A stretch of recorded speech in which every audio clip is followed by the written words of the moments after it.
What are you doing, Tina? What are you doing, Jenny? We are two women living our best lives in the Black Hills of South Dakota, sharing our stories, laughs, and projects happening in the garage. Whether you're looking for a bit of joy, a spark of creativity, or just a comforting voice, you can find it here. Unicorn! Here we are, another episode of the Unicorn Project Yes. with my lovely ladies. That's right. We are giggling this morning because Jenny and I drove one vehicle into town this morning. Why did we drive one vehicle into town this morning, Tina? My truck is cold right now. How Is it come? torn apart again? No, it just, I don't know if it's a programming thing.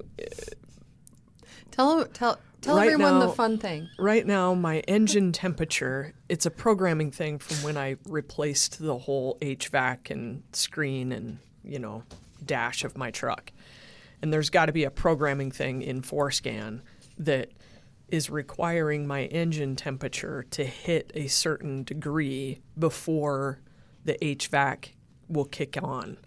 And so I just haven't had the time or taken the time to go in and find where that is and change it. I have no idea what you just said. Well, the gist of it is that I have no heat in my truck and it's 32 degrees right now. And so I would have driven all the way to town with no heat and no defrost and then parked it and then had to drive all the way home under the same conditions. So I rode with Jenny this morning to find out when we got here that Jenny has to go to her mom's house for breakfast Because my she has cousins are in family in town after the podcast, which then really throws a wrench in kind of like the whole plan of taking me home so she could have her car. And now, anyway. Well, Which leads me to, I think, what we should talk about today. yeah, you said you were going to take us to where we were going today. I think that we should talk about, like, what do you do when you have something happen that either doesn't play into your plan or there's a miscommunication or misunderstanding where the response from the other person is not equivalent to the thing that happened. Like it is typically an overreaction. Like they blew it up Yeah. afterwards. Yeah. And how do you, first of all, how do you handle that in the moment with the individual or process it in the moment if you have to just kind of throw your hands up and walk away? And sometimes that's the best thing to do. But I feel like you have to circle back and get to the root. Like there's got to be resolution. How do you do that? Yeah.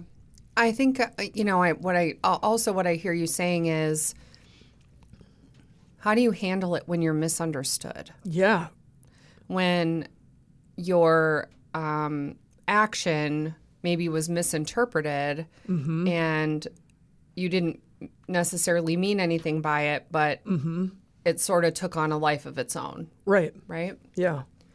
And I think, excuse me, these types of interactions really happen all day, every day. And sometimes you're aware of them, sometimes you're not. And then in the case where you're not aware, it could come back to you second or third hand. And now you really have a decision to make. Do you Engage it. engage it to try to correct it with the person that you had the exchange with originally? Or do you explain your position to the person that's now telling you who's heard it second or third hand? Like what do you guys do? What do you do? I think we need an example. Yes. Okay. I got to take my You can use my example Okay. because Yeah, no, it's a good example, and we also had one from Claire last night too. So, but I think a bigger kind of exchange that happened is there was a concert this past weekend, and it was an acoustic performance. There was a group of people in the front row that apparently the artists felt were a bit too engaging in their support of either the song, the artist, the surroundings, what have you, and were asked to leave. Even though... Well, one person was. Yes. One person in that party was asked to leave. And so, but you're there as a group. As a family. Right. Mm-hmm. So, I mean, you all leave. You don't just have the one person leave and the rest of you stay. And from my understanding, it was taken way out of context,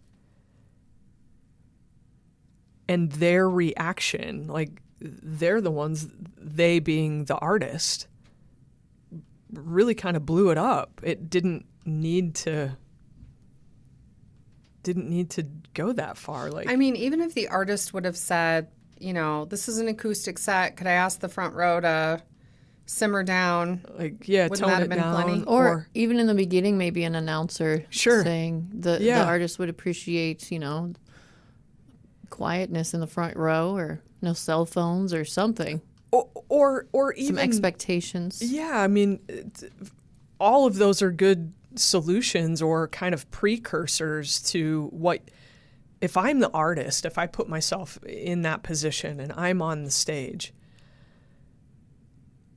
number one, people are there to see me, and they are there to hear my music. They are there to support me. Yeah, we're on your side. Right. And they have paid good money to come and do so. So I owe them a bit of grace and understanding. And there wasn't any derogatory comment. Like, it was exuberance for being there. Yeah. And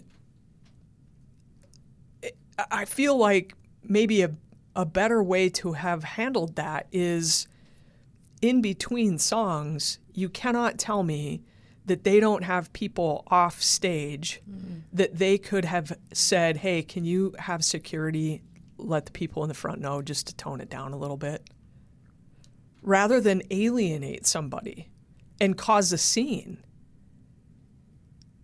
Because now it's detracted from everyone else that was there. Mm-hmm. You have now fractured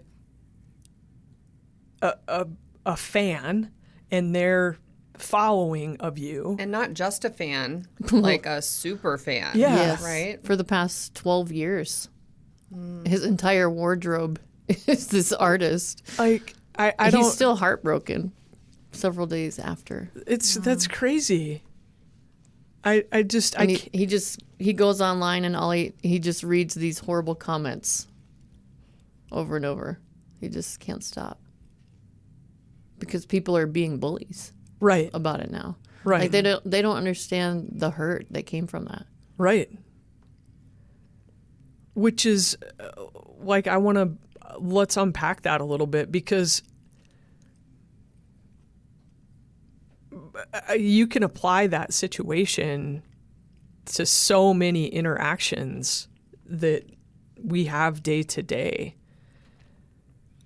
And there's a right way to handle things and there's a wrong way to handle things. And I'm disappointed in the artist and their handling of the situation. And the venue was very apologetic, but there was nothing they could do. No, because they're really kind of at the mercy of what the artist is willing to do or not do. Do they upset these 10 people, or do they upset 600 people? Right. And so you're really in a pickle, like you're in a lose-lose situation. And maybe that's the question, is what do you do when you're faced with a lose-lose situation? Like, how do you process that? What's your advice to people? There were some people around us that left as well because they were upset about it. They were Wow. like, she did nothing wrong. And it ruined the night for them too. So it was like spread like a wildfire. Wildfire, yeah, I'm so sorry. You know, sometimes there is no resolution in the moment. Like, this is one of those situations that's frustrating because you have a person like who's an artist who, you know, is gone now, right? That is not hanging out in Deadwood. Right. And so the opportunity to have an exchange or a conversation about it can't happen. And so you're left with like this kind of bag of crap feelings and no way to resolve it.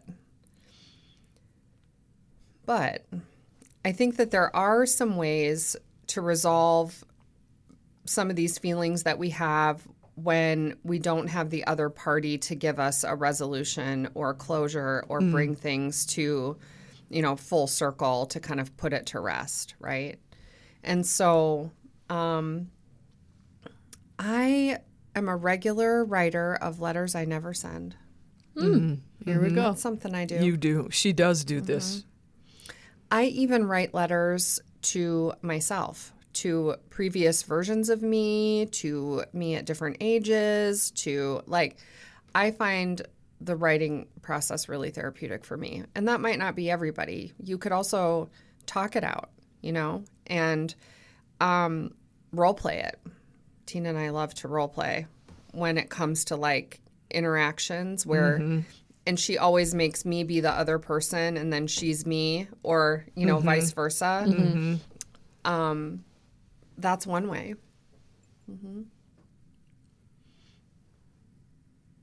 Writing a letter. Yeah. I I would probably want to send it. And Amy, I don't think there's anything wrong with that either. You know, the experience that you guys had really kind of calls for a firm response. It doesn't have to be hateful or hurtful or anything like that, but I do feel that There's a message. there is a message to send, even if it brings attention to the responsibility that the artist has to ticket holders. Yeah, and I think too that, you know, not everybody has it, and in a concert setting, the artist is like the leader, right? Like the authority figure on the stage. And I think that we need to recognize that they have bad days too. That, you know, maybe who knows what was going on in the rest of that day for them before they got on the stage.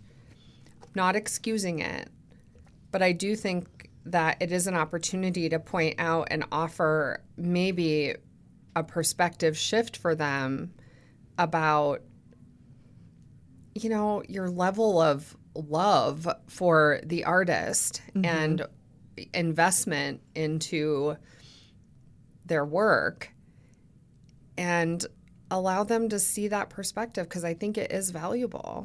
People that sit in the front row at a concert and pay front row ticket prices are generally not there for other reasons other than to see, Right. you know. They're generally not a first-time Right. concert goer or listener to your music. Exactly. And the huge fan that was sitting in the front row that's struggling with this whole thing, Yeah.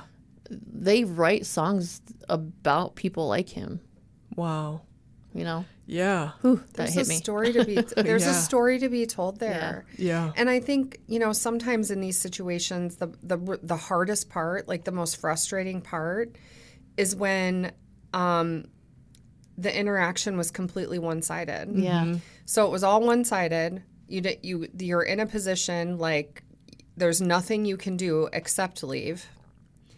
And you didn't even get to have a dialogue about that, or you didn't get to, defend yourself or nothing. And now you're at the mercy of the narrative that the artist is sharing.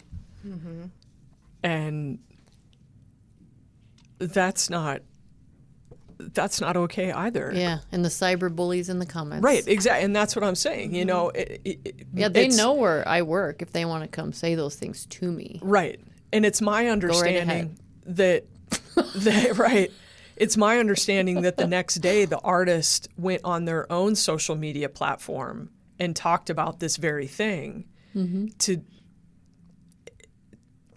To me, that speaks volumes about who they are as an artist and the lack of gratitude. Couth, right? Really is the best word I can come up with. It's pretty low vibe. That's pretty low vibe for them to then go on to their own social media platform and perpetuate a one-sided narrative without context of what really happened, and no way for the people that it impacted to have their say or to defend themselves. Still one-sided. To me, that's sort of a definition of bullying. That's cyberbullying. Did it to make themselves feel better. Oh, 100%. And not anyone else, yeah. They did it to defend their position and decision, whereas that to me tells me that they're already feeling a level of guilt for making that be the choice that they made in the moment. That's what that tells me. Yeah, because they're doubling down. They're doubling down. And when you double down, most oftentimes you have some feeling of regret or wrongdoing.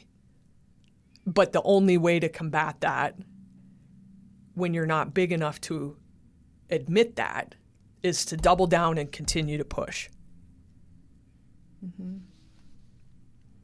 Yeah. Gosh. I always think to myself, what would a class act have done? A class act would have allowed people to keep their dignity. A class act would have allowed an opportunity for correction instead of just burning it down.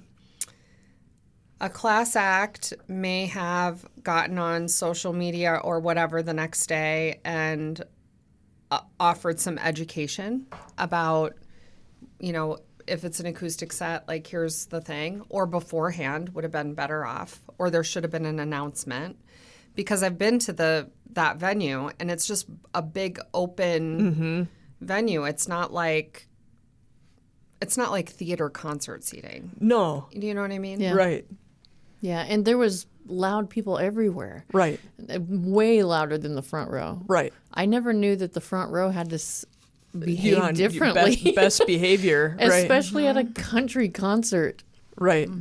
I think, the more I think about ways to have handled that, if they weren't comfortable in the moment or in between songs in the set, to go to a manager or a stagehand off the side to pass along a message to security.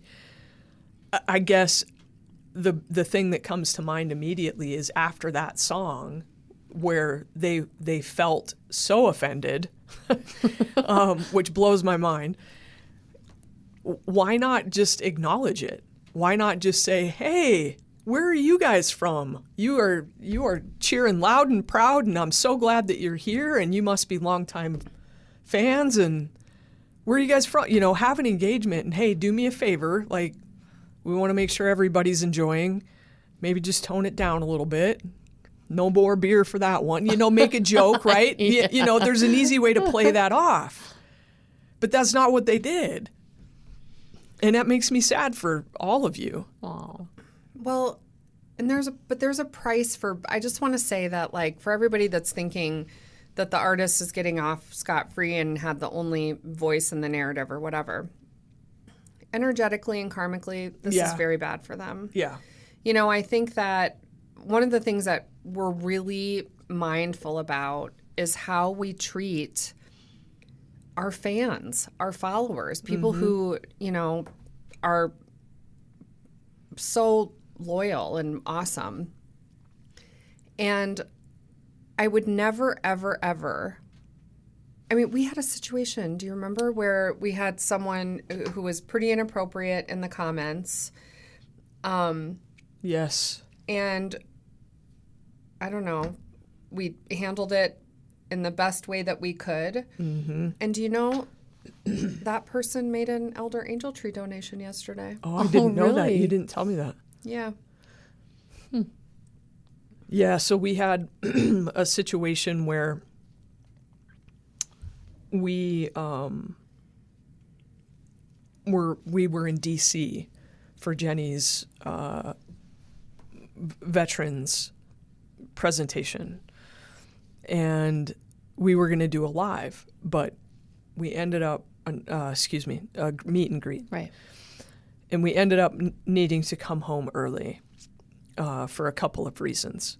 And there was somebody that had made plans to come and meet us, and they expressed their disappointment, but maybe in a fashion that could have been a little...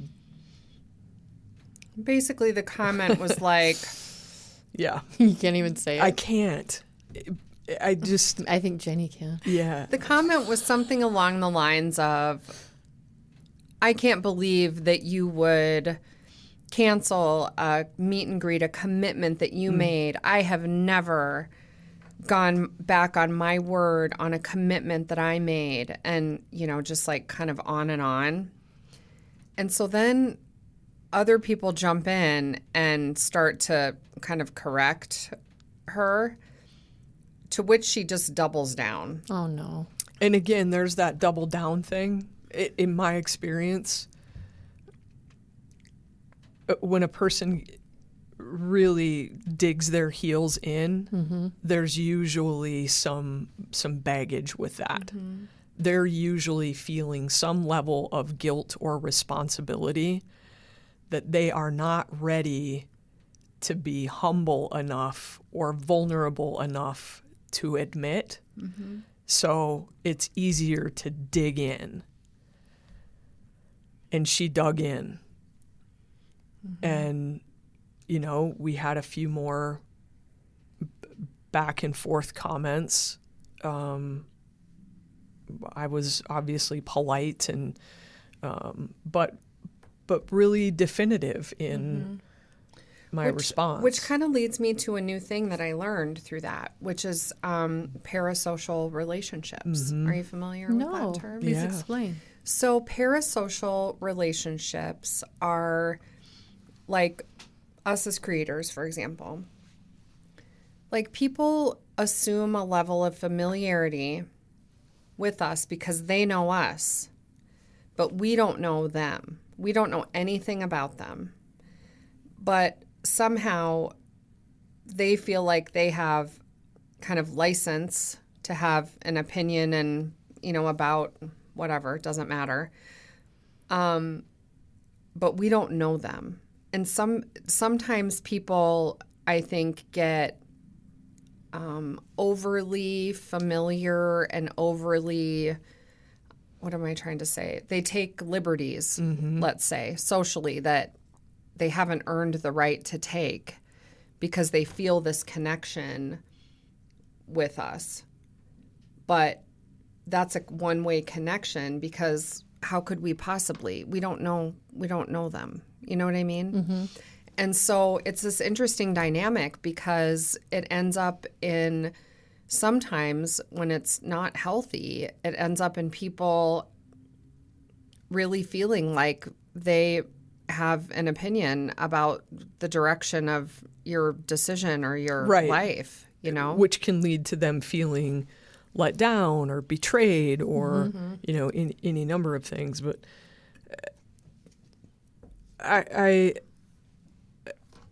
think what upsets me most about, your particular situation this last weekend is knowing that this is a global artist,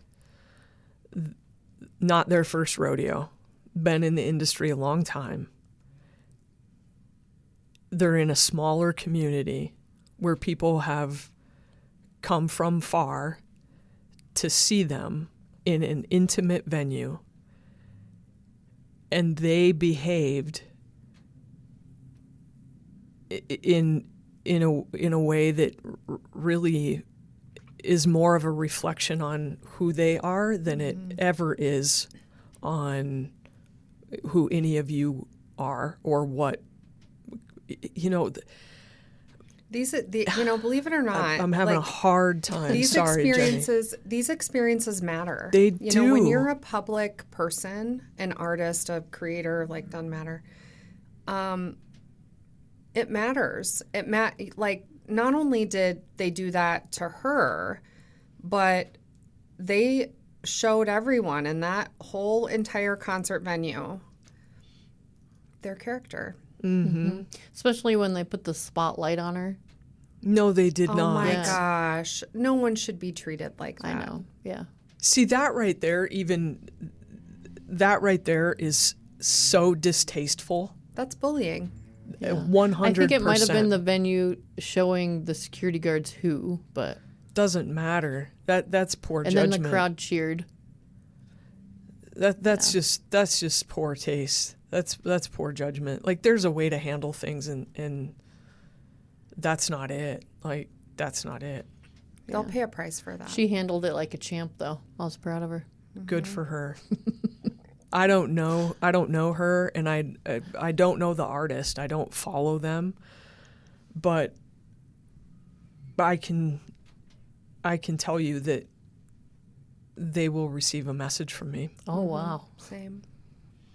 It's not okay. Like, it's just not. I've been trying to figure out what I'm going to say, but I was planning on doing the same thing. Mm-hmm. I have kind of a similar interaction I had yesterday. You do? Yeah, it's so weird that we're like talking about this. Let's so, put the spotlight on Jenny now. Yeah, what happened? Yeah, so, sometimes I also get misunderstood in my work.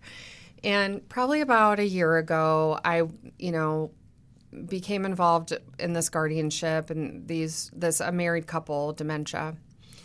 And, he's like he ran like a auto repair shop and a little car dealership, mom and pop dirt lot. And sadly, he has dementia. And shortly after, finding this out, and, he's in assisted living, his wife is in care. And I got a call from some friends of his, like also in kind of the auto industry, just lighting me up. Like, what is it that you think you're doing? He has rights. He doesn't belong, in an assisted living. There is nothing wrong with him. And, a lot of times when people are so belligerent and they're trying to, be obstinate or, kind of aggressive, my go-to answer that works so great is just to say, you might be right. You might be right. So maybe we should get some testing. Let's get some testing. So we did, and he has dementia, and they still were not speaking to me, and, the husband hung up on me a couple times, and, just questioning what we were having to do with, selling property to pay for care. And anyway, we haven't talked. His choice, not mine. We haven't talked for probably 6 months. And yesterday I got a phone call or a text message actually from him saying he would be happy to help me with a certain part of their estate sale, and asked if I would give him a call. Really? Mm-hmm. And so instead of like engaging him and fighting with him about whether or not this person did or did not have dementia, I'm not a neuropsychologist, I cannot diagnose that. I said, you might be right. And then he didn't talk to me for a long time. But now I had a call with him yesterday, and he was nice as can be and acknowledged that he knows that his friend has dementia and that it's gotten bad. Oh. And he just said, I'll do anything I can to help you. Like, let me know what you need. Mm-hmm. And so we're going to go crawl around a That's pretty cool. building An old together and shop. try to find a Yeah. motor. Yeah, sometimes you just have to give in. Yeah.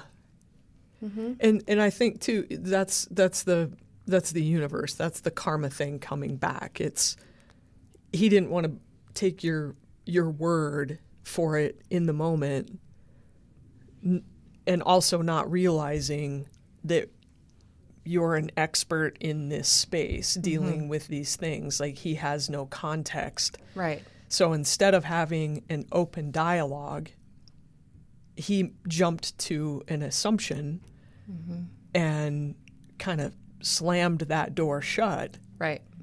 And now karma, the universe, has brought him full circle to now have had to watch firsthand his friend decline even further and admit to himself that his friend has declined even further and can't be responsible for the decision making of these items, of this property. And in his own way had to be humble enough to reach out. Yeah. And he got there on his own. Like, it just took him some time, but that's why that's what I'm Which saying. goes back to our one rule, which is don't be a dick. Just don't be a dick. And so, the fact that he called, like, we talked yesterday and we had a very nice, I welcome back to the fold. This is how we behave here. Like, this is what we're doing. And it was a nice conversation, and he didn't say I apologize, but I accepted his apology in that conversation. And now we're aligned, And so, sometimes people can't row with you, but it doesn't mean they're never going to row with you. It just means that right now they can't row with you. But I always have hope. Yeah. And you said there was a circumstance with Claire yesterday? Yeah, Claire. Do you think she'd be okay with this? Oh, yeah. Yeah. Claire, I love, as much as I hate this age, she's 16 and it's like this mix of Jekyll and Hyde every day. But I also love this age because she is coming into her own voice and opinions and learning the benefit of bringing things to us rather than trying to hide and solve on her own. She's seeking advice. And she came home and, shared a situation, an exchange that she had with a friend. And the friend, I think, misinterpreted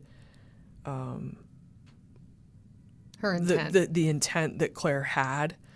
So Claire was like, what do I do? Like, I'm really struggling with this, and I've sent her a few messages and she hasn't really responded. And I said, go find her, like, go meet her. And Claire had Young Life last night. And her friend was going to be there too. And I said, that's a perfect opportunity. Go early and see if you can catch her. If not, stay late and just have a direct conversation and explain, what was on your heart when you sent that message. And she did. And when she came home, I was like, how was Young Life? And how's your friend? And she's like, oh, we're good. Like, she misunderstood exactly what we, told her. She misunderstood my intent, and I was just offering some insight and wanted to make sure that her eyes were open, going into this situation. And oh, I'm so proud of her. Yeah. It was great. Yeah. And, she was trying to give her friend some cautionary advice about a boy. And, oh my gosh, it takes me back because I feel like Do you remember how defensive you would get about, even the boy was like a complete asshole. Like you'd just be like, how dare you have an opinion about Because when you're who I'm young, dating? you know everything. Yeah, you know everything. And so also it was a good lesson in how to maybe go in the side door with trying to give some advice about a romantic relationship. Because, if you're just, if I said to you, like, Amy, you're really screwing up with this loser, like, it's not as like you might be defensive about that. Not well received generally. But if I went in the side door, and what I mean by that, if I said, oh, Amy, let me tell you about this one guy I dated, and I tell you kind of a parallel story that has a little bit of the message I want to send, then you can hear me. Like a passive aggressiveness? No, not like passive aggressive. No, not passive aggressive. Maybe just like a personal. Oh my God, Brandon just walked by with his shirt off.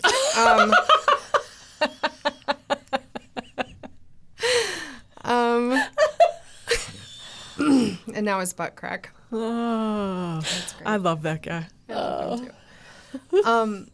No, maybe like a parallel story of something that's truthful that happened to me.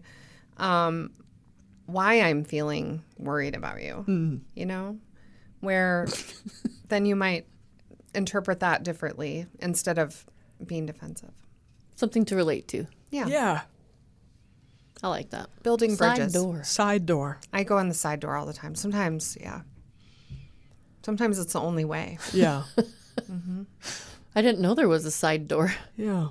I thought there was only a front or back. Yeah, and you're knocking it down. Charge. Sometimes you gotta Blow the door.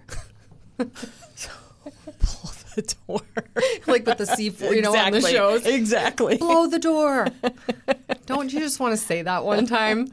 Blow the door. That's right. Really blow I'm the taking door. the hill. With the Bram thing.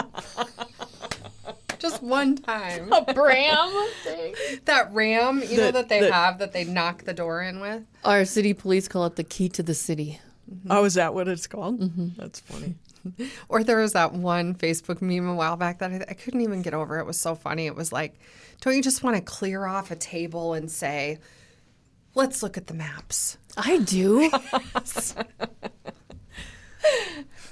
Come up with your war plan. There's too many expensive things on this scanner. Right? Right. No doubt. Totally. Yeah. I think that's Some food for thought. And for everybody that was involved, you guys were in an impossible situation because the power differential was you were never going to overcome that. No. I know.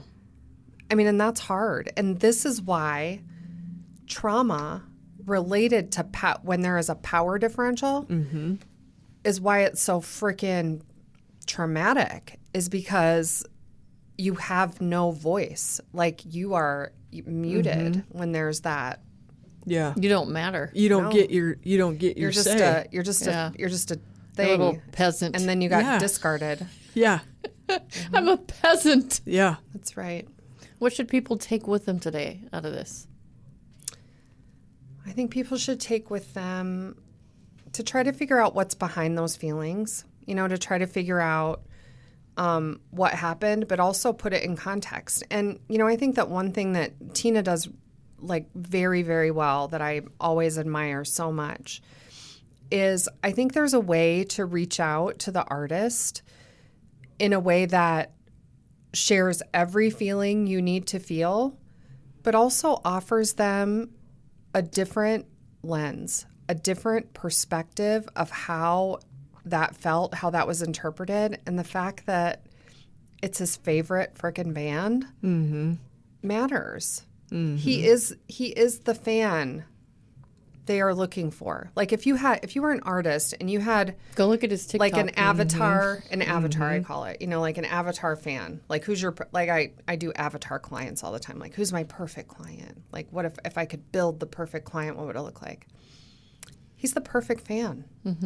He has all of their merch, goes to all of their concerts, he pays front row ticket prices. He, reposts all their stuff. Like, he's checking all the boxes, man. He did a countdown on his TikTok leading up to the concert, playing different songs of his. I think that matters. It because matters. I mean, in our world, it would be like if one of our moderators, or one of our, I mean, we probably have a core group of about 100 followers who never miss a video, never miss a live. Like they're in it to win it. Like they're true blue. I think Tina and I would both be very heartbroken if we somehow found out that we disappointed someone. Yeah. That we missed the mark and we would be falling all over ourselves to make it right. Yeah, they need to know, the artist needs to have the other side of the story. I appreciate you guys. Yeah, and I think that's part of the takeaway is you might not get your say in the moment, but whether that's an email that you send, a letter, a DM, a therapeutic kind of purge on paper that never gets mailed, whatever it is, you still need to get that out. And I think there's a way to deliver the message that helps pull the people that aren't on your level up to the level they need to be on. You know what I mean? Yes. Because they have an ownership. Like there's an ownership over being a public figure, whether that's an artist, a creator, a celebrity, whatever. And they have to run the classroom, right? But running the classroom also means being a model of good citizenship and benevolent leadership toward the people that are basically paying your mortgage. Right. Do you know what I mean? Right. Right? And, I have said for years and years and years, so many people are afraid of conflict. They think of conflict as this kind of negative, icky, fearful thing. And I don't see conflict that way. Yeah, Tina's like, yay, conflict. No, I'm kidding. Yeah. Maybe not quite like that, but Yeah, close. Tina feels, it is close. Tina has always said, and I thought she was crazy as a loon when I met her, and she said, conflict's an opportunity. And I was like, ugh, like the worst, like what kind of opportunity? Like a root canal opportunity?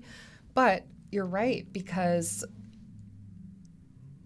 I think that through conflict, a couple things happen. Number one, intimacy is built. So when you go through hard things with someone, like that builds into, like we're bonded. Like, like Amy and I did this hard thing together, and man, like I know I can count on her and I know she can count on me, and we're together. Like we got this. But the other thing is that through the conflict can actually come even greater positive outcome because the conflict happened. Do you want to expound on that a little? Yeah, it conflict is an opportunity. It's an opportunity for me to hear your perspective, which has been shaped by your life experiences. And it's an opportunity for me to do the same with you. I get to share my opinion, my perspective that has been built on my experiences that I have had that have shaped me. And anytime that you can do that, it brings a level of intimacy, vulnerability, communication, Trust, camaraderie, collaboration that you will forever carry forward. And I think if we could, that's the message for me is don't look at conflict as this scary, I need to avoid it at all costs. I just want everybody to be happy. That's an idyllic way of thinking, but it's not realistic. Right. So what's the thing that I can do that's going to make it most realistic? The hard thing.